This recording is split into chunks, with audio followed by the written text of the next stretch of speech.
Hello everyone, welcome to my YouTube channel, and today I'll be looking at a game played in Tata Steel Masters 2021 between Anish Giri and Maxime Vachier Lagrave. Anish Giri has had a good tournament until now, and has scored wins against Nils Grandelians and Ariantari, with the other games being drawn, and Maxime Vachier Lagrave has not had that good of a tournament with losses, and that too in his favorite opening, the Najdorf Sicilian.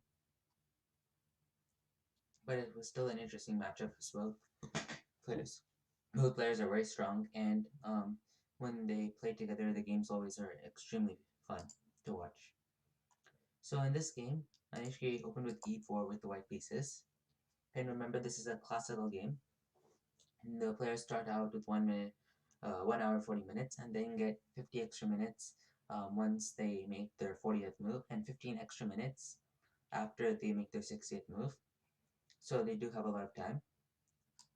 And now after e4, Maxime Vachier Lagrave plays c5. This is Sicilian defense, and this has already cost him a few games in this tournament, so it's interesting to see him pursue it. But Maxime Vachier Lagrave has a somewhat narrow repertoire, and this is a main choice against e4, and against d4, you usually just see him playing the Grunfeld defense, an incredibly sharp opening. And there's a downside, of course, to there's a pro to this, and that is that you know every single intricity in the opening. But on the other hand, your opponents can prepare for you, as we've seen in this tournament. But still, nevertheless, Lagrave opens with c5, Sicilian, and then knight f3 from Anish Giri, d6, d4, then opens Sicilian, c takes d4, and knight takes d4, knight f6, attacking the pawn, knight c3, and now a6. And yes, we do have a Najdorf Sicilian. And now in the two games, Maxime Vachier Lagrave already lost in this tournament. His opponents went bishop g5, and after, I think, e6, f4, queen b6, queen d2, and then queen takes b2. This is known as the poison pawn variation of the Najdorf, and it, and rook b1, and the queen has to move. But Anish Giri didn't play this. Instead went h3, the Adams attack. This is not that popular of a move, but it's gaining popularity because of its relatively unexplored lines.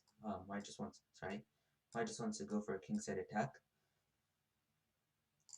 Now e5, kicking away the knight. Knight f3, and this is not your conventional knight retreat here. Usually in this Adams attack, you want to go to e2 or b3 because you are attacking on the king side. And with, for example, 92, you can play g4, bishop g2 later on, and with knight b3, with knight b3, you can just castle queenside. But white plays knight f3 here, bishop e7, developing the bishop, g4. Now Anish Giri just directly goes for the kill now. Black castles, now g5, attacking the knight. Now knight h5, and now bishop c4. And now this is not a position you generally see. His pawn is already on g5 in the 10th move of the game.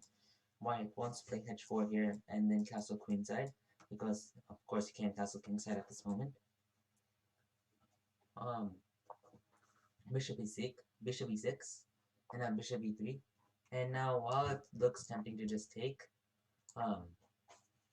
the problem with this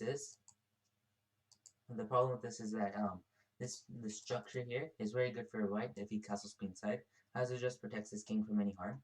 So it's better not to take in these sort of positions.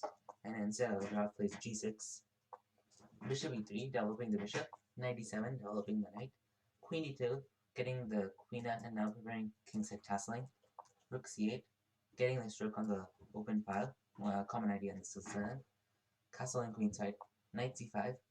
Again, you're putting pressure on the bishop, but again, it's not good to take it as of now. Bishop takes c5, rook takes c5, now h4, continuing to expand on the queen side. Again, this knight is the only problem, and Embryo gets rid of it. He goes knight f4, because anyway, this knight is gonna get destroyed by this 92 to 93 idea, or there's a lot of other ways to get rid of it. So this is a very good square for the knight.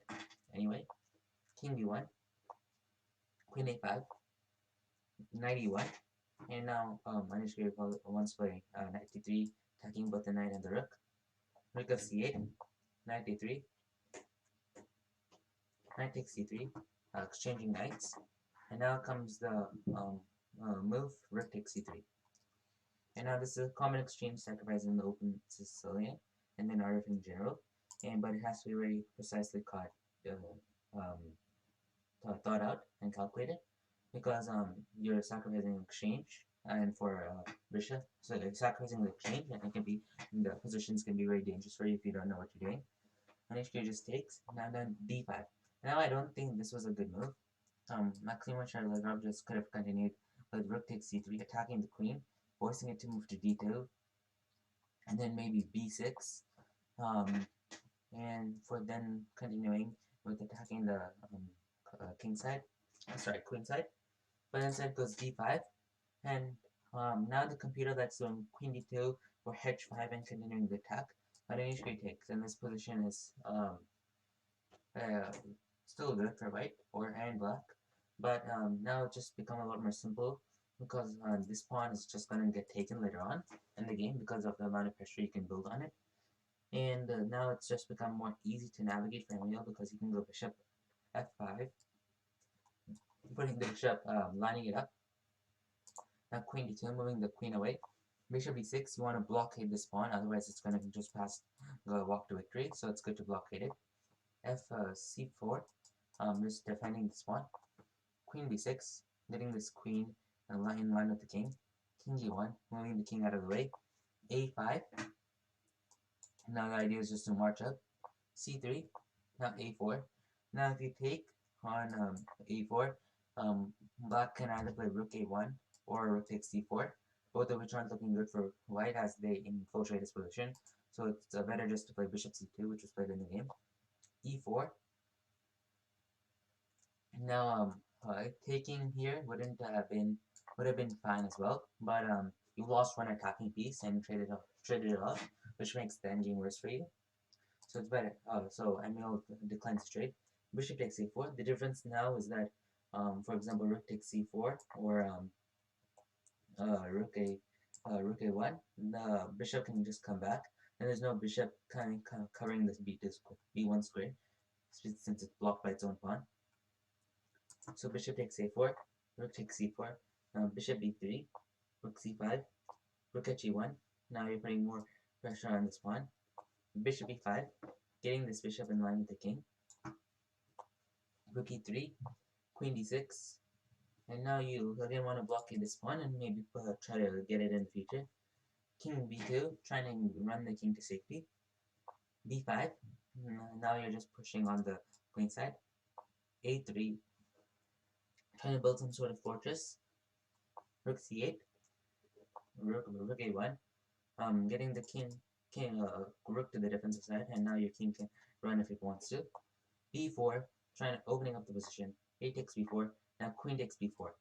Now you can't take because of this pin, which means, and now there's a lot of pressure on this bishop as well, and the position has suddenly become incredibly complex. Right now both players have about 20 minutes left on their clock, and it's extremely hard to play. d6, now you have to search for counterplay, and this is the best way to do so, getting the bishop in line with the king and trying to push this pawn to victory. Rook b8, lining up the queen and rook on the bishop. Rook a3, defending the bishop. Queen b7, and now this was the critical moment of the game. In this position, and we all had to find queen b5 as the only move. The idea is after queen b5, this covers the this can have queen c1 check, and you also get queen c5. For example, if the move that was played in the game, king c1, was played now, then queen c5 would attack this pawn, would attack this pawn, would attack the rook, it would attack anything, or you could just play queen f1 check and just start attacking the king. But queen b7, you don't have those possibilities, which is why after king c1, Anish Giri can just run his king. Then queen d7, and now queen d5, lining up the queen to the king. Bishop takes d6, rook a6, and now you can't win this bishop because it's pinned. Now rook d8, and now after thinking for some time, because now at this 40th move, both players get 50 extra minutes. Anish Giri takes, and the idea is because this is already attacking piece as well as the moves like bishop a3 check are coming. So you give back the exchange, but you end in a sequence up a pawn. And now this is where the endgame begin.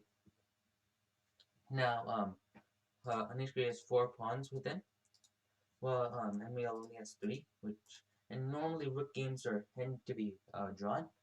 But this one was extremely complex, and Anish Giri played beautifully because after rook d6, he was able to just progress with f3 now, and after rook takes f6, f takes e4, and now these two pawns are both passed pawns, and then be pushed up to the board, pushed up down the board, which was what helped him get a very good position in the game. Because after bishop e6, e5, rook f1 check. If you take, of course, if you take here, then this would have been just drawn because of this pressure here.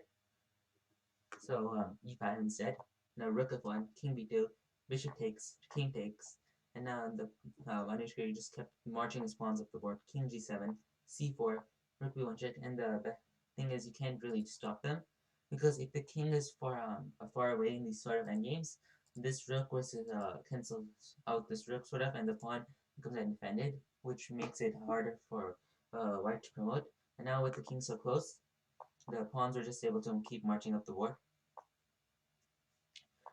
With c6, rook c1, king b5, rook c2, rook e1, rook c3, king b6, king b3, rook b3 check, king a6, rook a3 check, and now there's this in this point of the game, Anish just kept on repeating moves, and due to his reputation, I got a bit scared because I thought he was just going for the draw, but then of course he just did that to gain the extra time at the 60 move mark, which was ended up helping him a lot because after rook b3 check he had a lot of time to think about his how to convert, and after king c8, rook b4, c7, rook takes h4, rook c1, rook f4, king b7, and now there was this one last trick here after rook f7. The idea was if king b8, which looks very natural, trying to just promote, black actually can play rook f8 check because after, the idea is after c8 equals queen check in both the king, you can actually just take, and now take. And now basically this the computer evaluates this as these two pawns being with the rook because this king is super far away. For example, rook e8 check, you can just keep moving your king, and these pawns are gonna just come down the board. And this is where you wish your king was on somewhere like g1, where it would just stop these pawns, and this rook could just pick them off. But but it's not. So this would actually be a drawn game with you actually sacrificing your rook for the pawns, and it's extremely interesting. But that's why in the game, Anish Giri precisely calculated rook b4. He spent about 3 minutes on the rook e1, sorry, and just defends this pawn, and still 3 minutes to go king b8, and c8 queen. And but then so after g5, king b8, rook f8, queening, takes, h5, king c7, h4, and king c6. Maxime Vachier Lagrave present the game.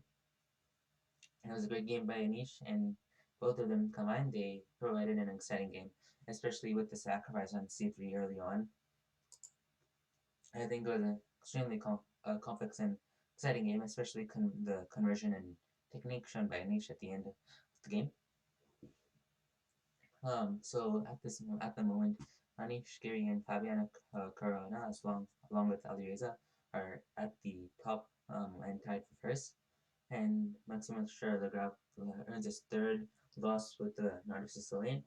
I have a feeling, along with many others, that he's just simply hiding his prep for the candidates to 2020 to 2021. That's gonna resume in March. So he fell out of the top 10, while Anish Giri climbs to number 7 in the live rating rankings. And we'll see how they do in the next 4 rounds. I hope you enjoyed the video. If you did, please consider subscribing, liking, and sharing to support my channel. And I'll see you all next time. Thanks for watching.